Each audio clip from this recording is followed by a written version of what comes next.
My name is Nomi Bartlett, and I wasn't invited to my own father's retirement ceremony. When I showed up anyway, Dad looked right through me and told the security guard, "She's not even supposed to be here." For 32 years, I've been the invisible daughter, while my brother Michael got every medal, every photo, every moment of pride our family had to offer. What they didn't know was that I'd just been promoted to Rear Admiral, the highest rank any Bartlett had ever achieved.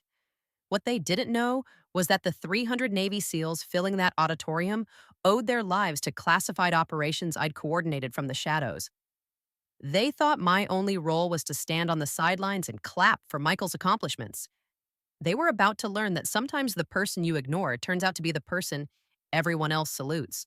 Because when I walked back into that ceremony wearing my admiral's uniform, those SEALs didn't just recognize my rank.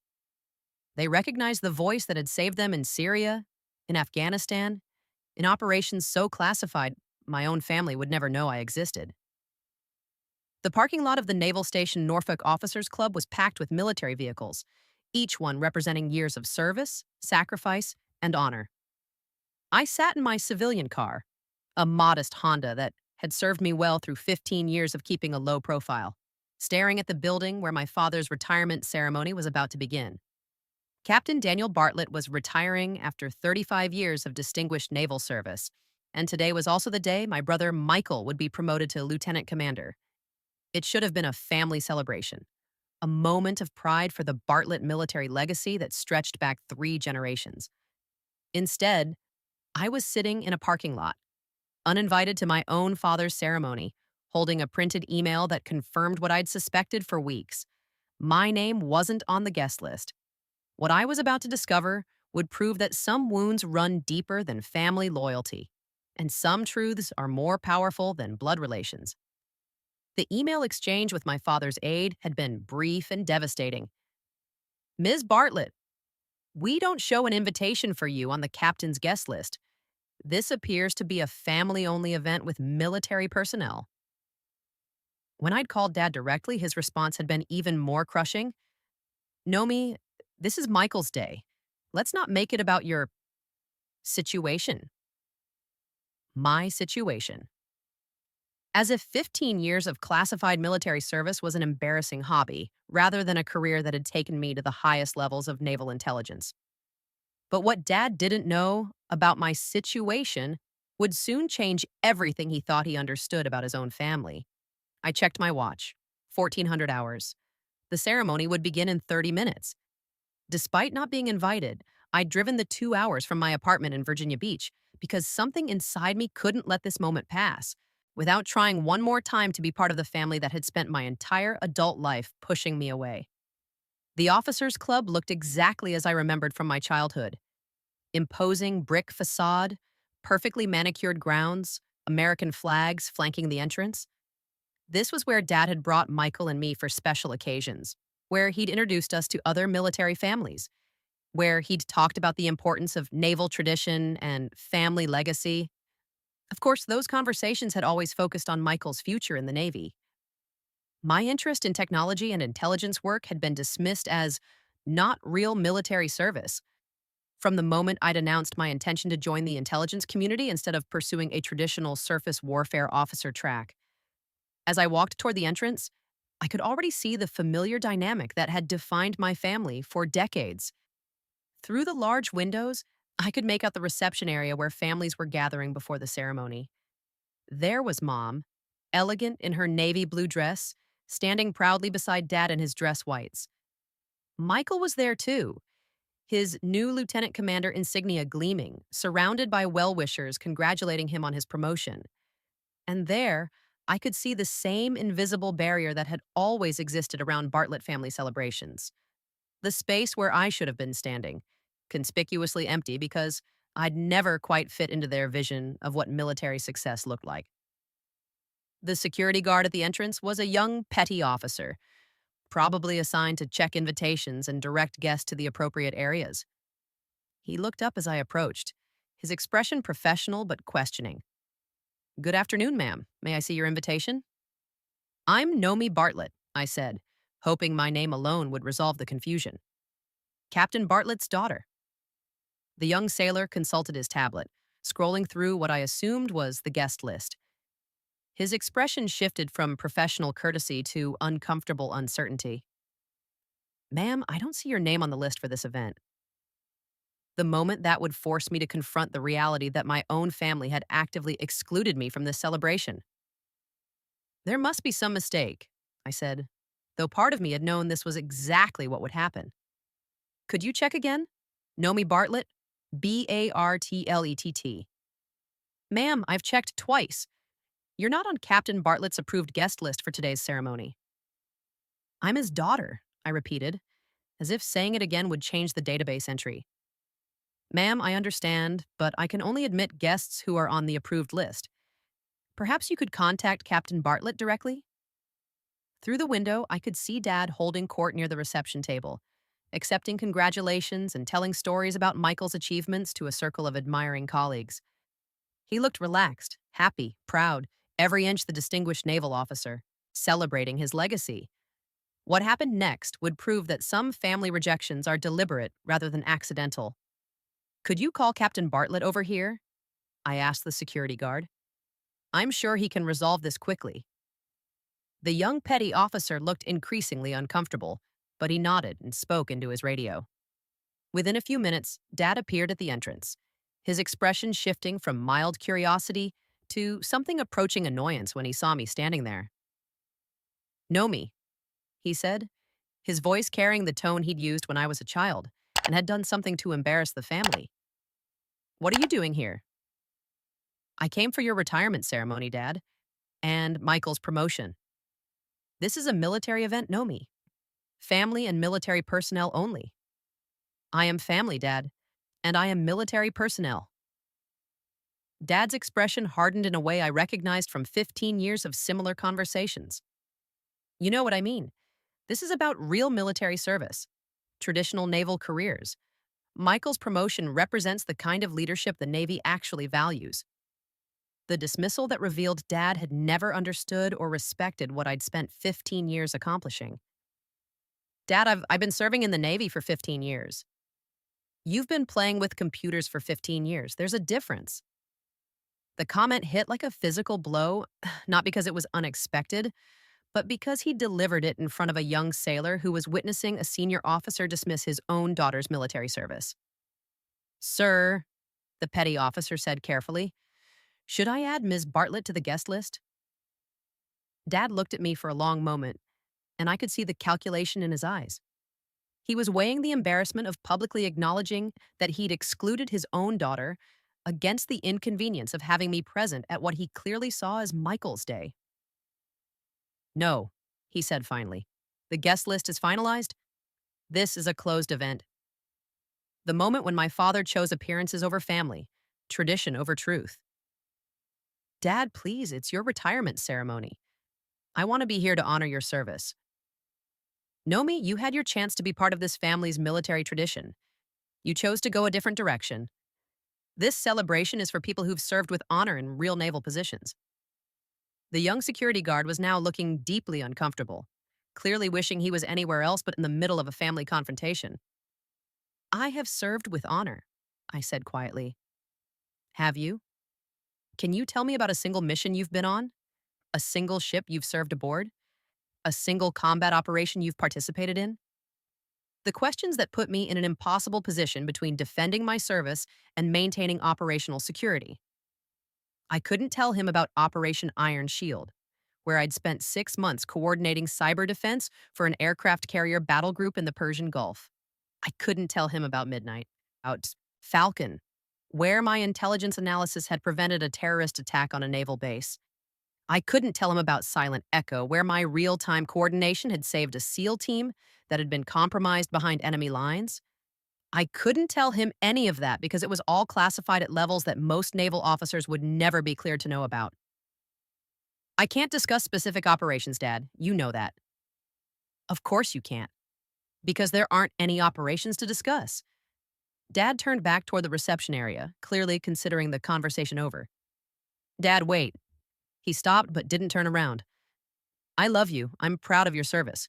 I wanted to be here to celebrate what you've accomplished and to support Michael on his promotion. Know me? Dad said, still not looking at me. If you really want to support this family, you'll let us have this day without turning it into a discussion about your feelings or your career choices. The dismissal that would force me to make a choice between accepting my family's rejection or fighting for the recognition I'd earned.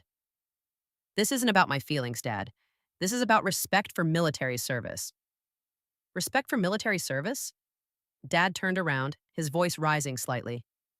Know me. You've never served on a ship. You've never led sailors in combat. You've never made decisions that directly affected naval operations.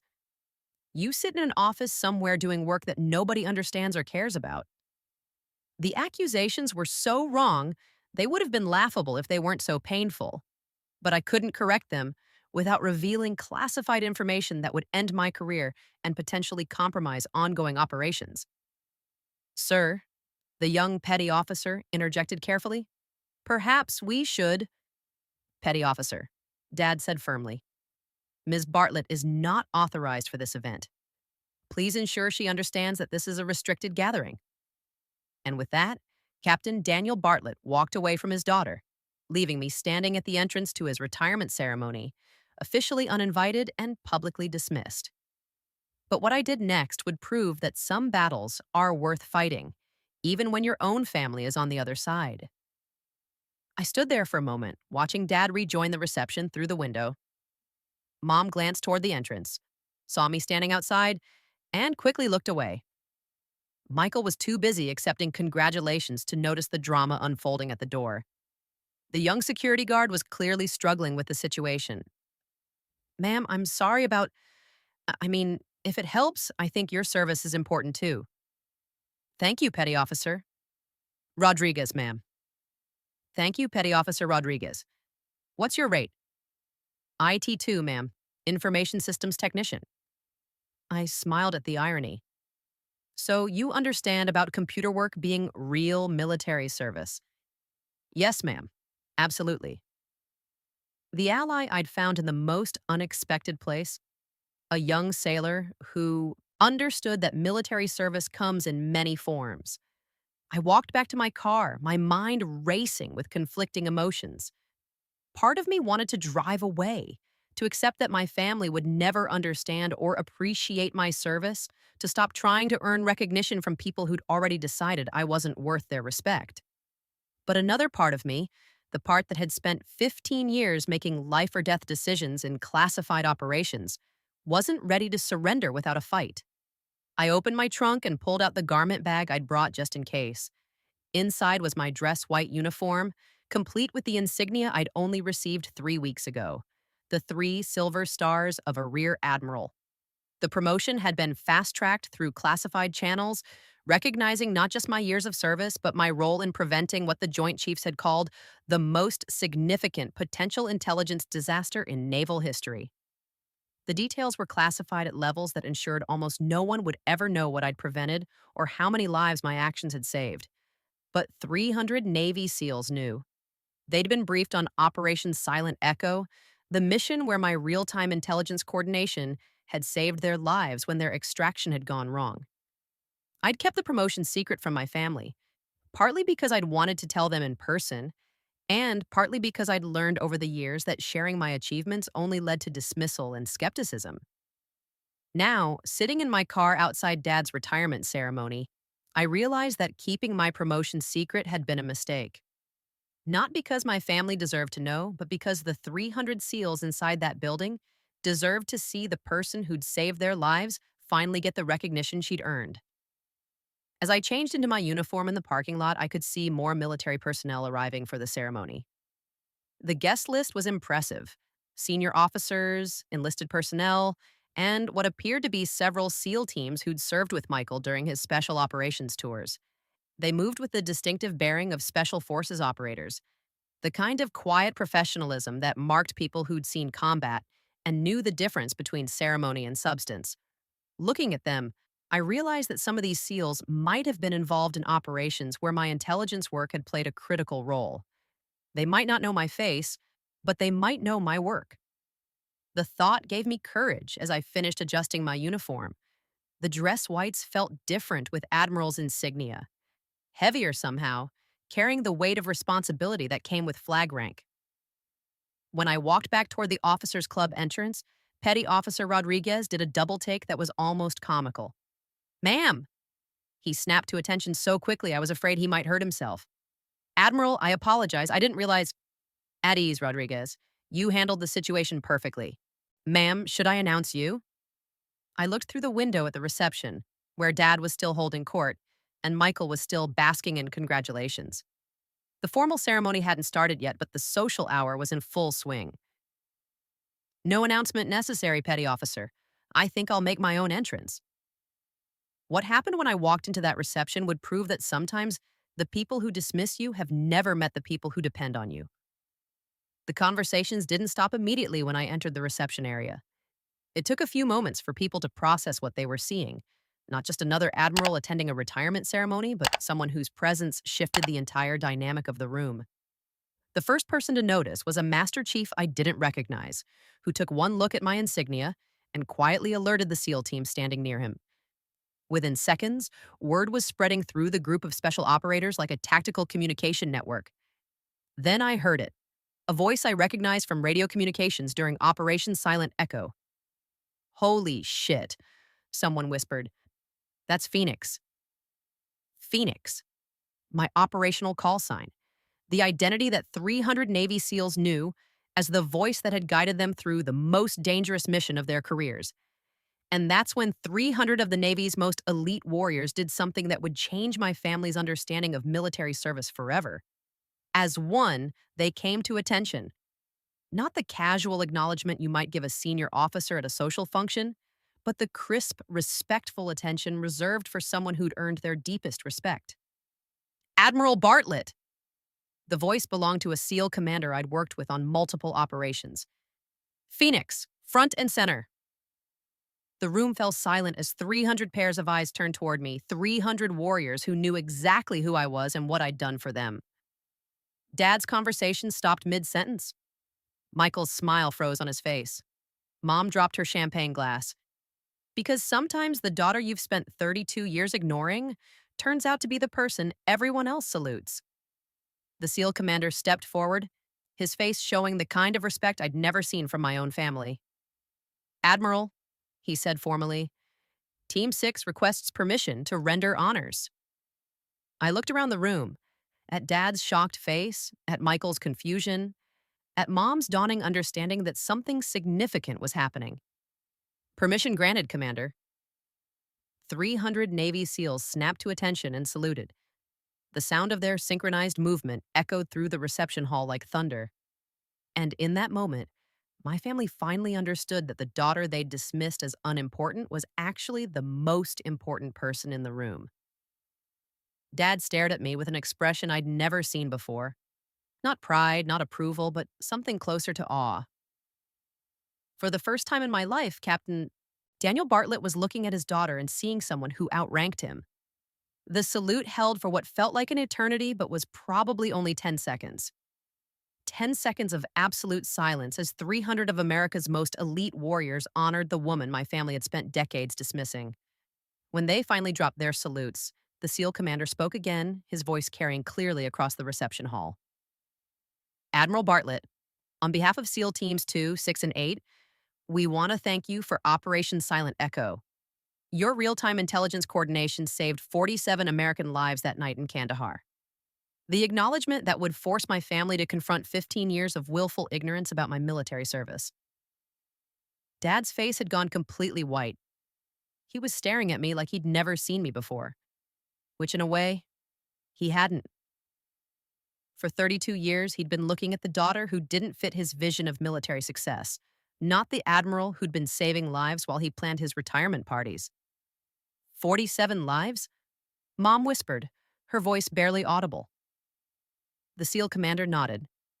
Ma'am, Admiral Bartlett coordinated a real-time extraction under heavy fire. Without her intelligence analysis and tactical guidance, none of us would have made it home. Michael, still standing frozen with his lieutenant commander insignia gleaming on his uniform, finally found his voice. Nomi, you're an admiral? Rear admiral, I corrected quietly, as of 3 weeks ago. But what the SEALs revealed next would show my family that my recent promotion was just the tip of the iceberg. Master Chief Rodriguez, a different Rodriguez from the young IT specialist at the door, stepped forward from the crowd of special operators. Admiral, permission to speak freely? Granted, Master Chief. Ma'am, Operation Iron Shield. Persian Gulf 2019. You coordinated cyber defense for the USS Lincoln Battle Group.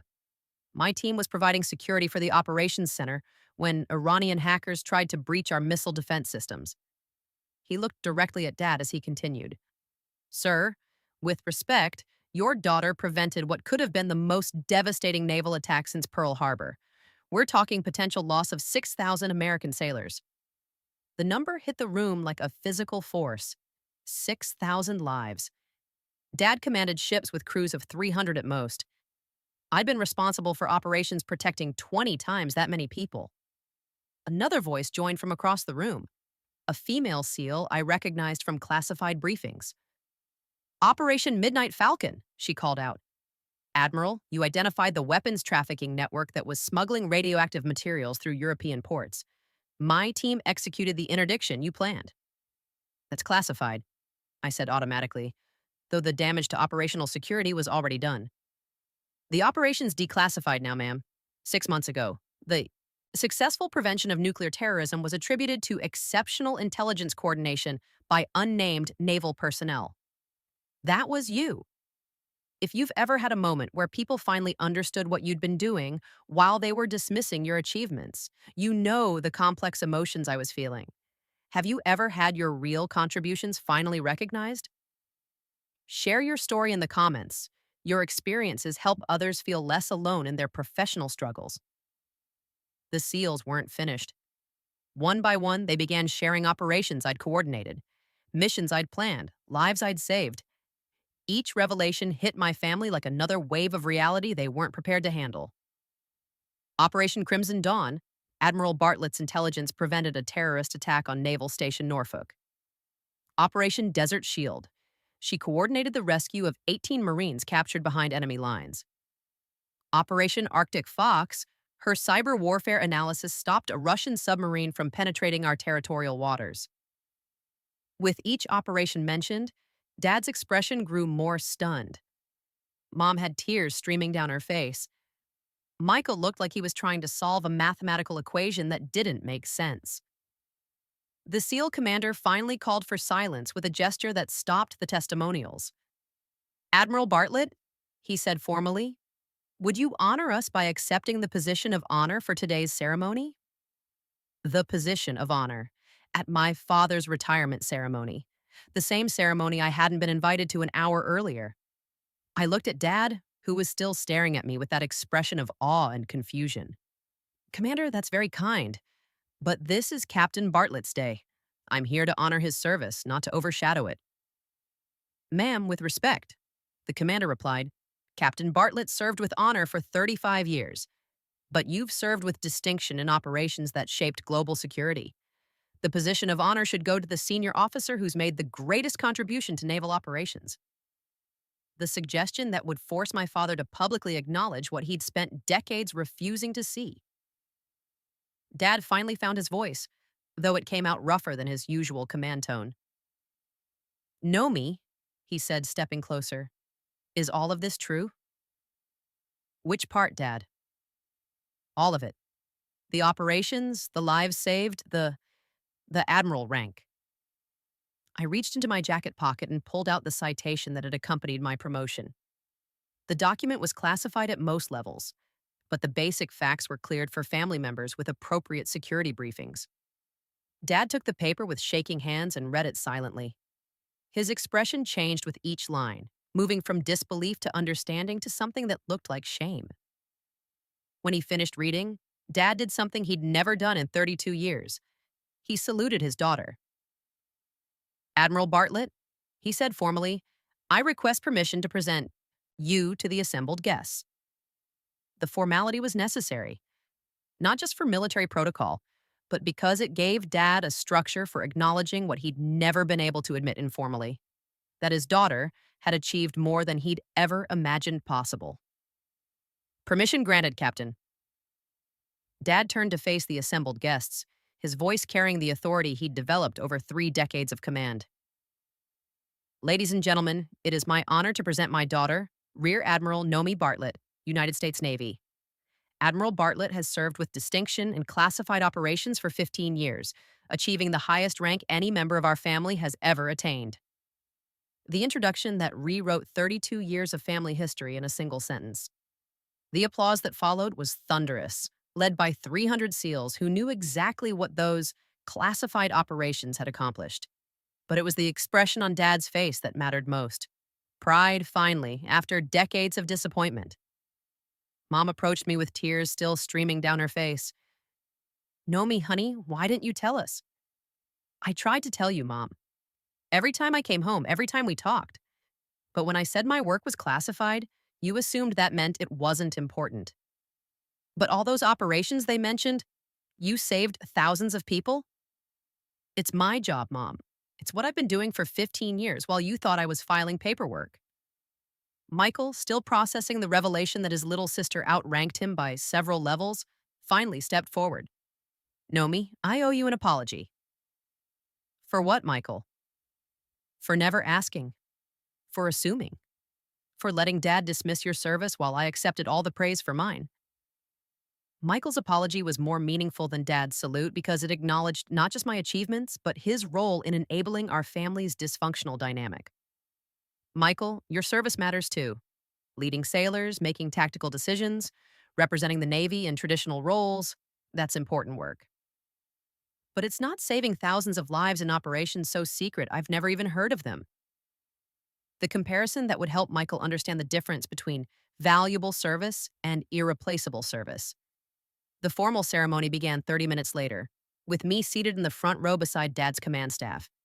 The position of honor that had been offered to me had been politely declined. This was still Dad's retirement ceremony, and I wouldn't overshadow his moment. But the presence of an admiral in the front row, an admiral who happened to be the retiree's daughter, changed the entire tenor of the event. When Dad gave his retirement speech, he did something unprecedented. He talked about family legacy in terms that included me. "Military service," he said, looking directly at me, "comes in many forms. Sometimes it's visible, commanding ships, leading sailors, representing our Navy in public ceremonies. Sometimes it's invisible, working in shadows to prevent disasters that never happen, saving lives in operations that can never be acknowledged, protecting our nation in ways that civilians will never understand." The speech that proved Dad had finally learned the difference between recognition and importance. I'm proud to have served alongside sailors who chose both paths. I'm especially proud to have raised a daughter who chose the harder path, serving with honor while accepting that her achievements might never be publicly recognized. Dad's voice cracked slightly as he continued. "Today, I learned that my daughter has been protecting our nation while I was protecting my own pride. That ends today." The emotion in his voice was genuine, born from the shock of discovering that he'd spent 15 years dismissing achievements that dwarfed his own. When the ceremony concluded, the reception took on a completely different character. Instead of celebrating Michael's promotion and Dad's retirement, it became an impromptu recognition ceremony for operations that most of the guests were only learning about for the first time. SEALs who'd never spoken to me during operations approached to thank me for intelligence that had saved their teams. Officers who'd served under Dad approached to congratulate him on raising such a distinguished daughter. The power dynamic of the entire Bartlett family had shifted irreversibly. But the most meaningful moment came when the young IT specialist from the entrance approached me during the reception. "Admiral, I wanted to apologize for earlier. If I'd known—" "Petty Officer Rodriguez, you handled the situation perfectly. You followed your orders and treated everyone with respect. That's exactly what a professional sailor should do." "Ma'am, if I may ask, why didn't you just tell me you were an admiral when you arrived?" The question that went to the heart of why I'd spent 15 years hiding my achievements from my own family. Because I wanted to see if my family would include me based on who I was to them, not what my rank meant to the Navy. Rodriguez nodded thoughtfully. "And they didn't?" "They didn't. But sometimes the most important lessons are the ones that force us to confront uncomfortable truths about ourselves. 6 months later, I stood in my childhood home, looking at the wall where Dad displayed his military memorabilia. The collection had been reorganized. Dad's medals and commendations were still there, alongside Michael's awards and promotion certificates. But now, prominently displayed in the center, was my citation for the Navy Distinguished Service Medal, awarded for exceptionally meritorious service in a duty of great responsibility during operations that significantly enhanced the security of the United States. The citation couldn't mention specifics, but it represented 15 years of classified achievements that had finally been acknowledged, at least within our family. Mom appeared beside me, carrying 2 cups of coffee. "It looks good there," she said, nodding toward my medal. "It looks right there," I corrected. "It should have been there years ago." "Nomi, I need you to know how sorry I am, not just for the retirement ceremony, but for all the years before that. The apology that addressed not just one day of exclusion, but decades of systematic dismissal. Mom, you couldn't celebrate achievements you didn't know about. But we could have trusted you. We could have assumed that if you couldn't talk about your work, there was probably a good reason." Mom was right. The problem hadn't been their lack of security clearance. It had been their lack of faith in my character and competence. "What's changed?" I asked. "Everything. The way we talk about military service, the way we think about different types of contribution, the way we listen to each other." She was right about that, too. Family dinners had become discussions about international affairs, with Dad and Michael genuinely interested in my perspective on global security issues. They asked questions about my work in ways that respected classification boundaries, while showing real curiosity about my expertise. But the most significant change was in how they talked about other people's military service. Dad had started volunteering with veterans organizations, where he'd met intelligence specialists, cyber warfare experts, and other personnel whose contributions to national security were invisible to most civilians. He'd learned that his narrow definition of valuable military service had blinded him to entire categories of critical defense work. Michael had requested a transfer to Joint Intelligence Operations, wanting to understand the coordination work that enabled special operations success. He'd discovered that tactical excellence in the field depended on strategic intelligence that most combat personnel never saw. The transformation that proved people could change their fundamental assumptions when forced to confront evidence that contradicted their beliefs. A year later, I was invited to speak at Dad's old command about career paths in naval intelligence. The audience was full of young officers who'd been told that surface warfare or special operations were the only paths to military leadership. Intelligence work, I told them, isn't about avoiding combat. It's about preventing conflicts that would cost American lives. It's about solving problems before they become battles, stopping threats before they reach our shores. I looked out at the audience of junior officers, some of whom reminded me of myself 15 years earlier, uncertain about choosing a path that didn't fit traditional definitions of military heroism. "Your family might not understand your career choice, Micah," I continued. "They might think you're avoiding real military service by choosing intelligence work. They might suggest that you're not contributing as much as officers in more visible roles." The advice that would help other military personnel navigate family dynamics, I understood too well. But you'll know the truth. You'll know that every successful military operation depends on intelligence preparation. You'll know that every American who sleeps safely at night is protected by people working in classified operations they'll never hear about. After the presentation, a young lieutenant approached me, a woman who looked like she was facing the same family pressures I'd experienced decades earlier. "Ma'am, my father keeps asking why I don't want to be a real naval officer like my brother who's in submarines." "What do you tell him?" "I tell him that intelligence work is real naval service too, but he doesn't believe me." The conversation that reminded me why visibility matters, even when the work itself must remain invisible. "Lieutenant, here's what I've learned. You can't force people to understand the value of classified work, but you can demonstrate the character traits that make intelligence officers irreplaceable: precision, discretion, analytical thinking, and commitment to missions larger than personal recognition." "And if they never understand?" Then you build relationships with people who do understand. You find mentors who've walked your path. You connect with professionals who value substance over spectacle. The young lieutenant nodded, clearly recognizing the wisdom born from experience she hoped she wouldn't have to repeat. 5 years after Dad's retirement ceremony, our family gathered for Michael's promotion to commander. This time, everyone was invited. This time, the celebration included recognition of all types of military service. This time, when Michael gave his promotion speech, he thanked his sister for showing him that leadership comes in many forms. My sister Nomi taught me that the most important military achievements are often the ones you can never talk about, he said to the assembled crowd. She taught me that protecting people sometimes means accepting that they'll never know you protected them.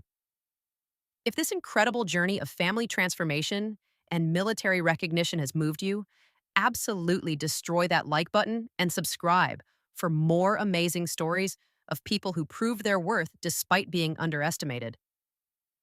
Share in the comments about a time when your family finally understood what you'd been achieving. Your stories inspire others who might be going through similar struggles.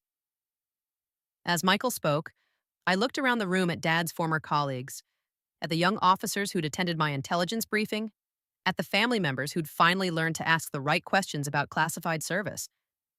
The success that meant more than any medal or promotion. A family that had learned to value truth over appearances, substance over spectacle. The daughter who'd been erased from her father's retirement ceremony had become the person who taught her family what military service really meant.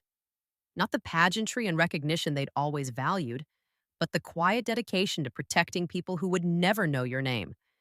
Because sometimes the most powerful revenge isn't proving people wrong. It's helping them become wise enough to recognize value they'd been too ignorant to see. The girl who'd been dismissed as not a real naval officer had become the admiral who redefined what naval leadership looked like for an entire generation of intelligence professionals. That's not revenge, that's evolution.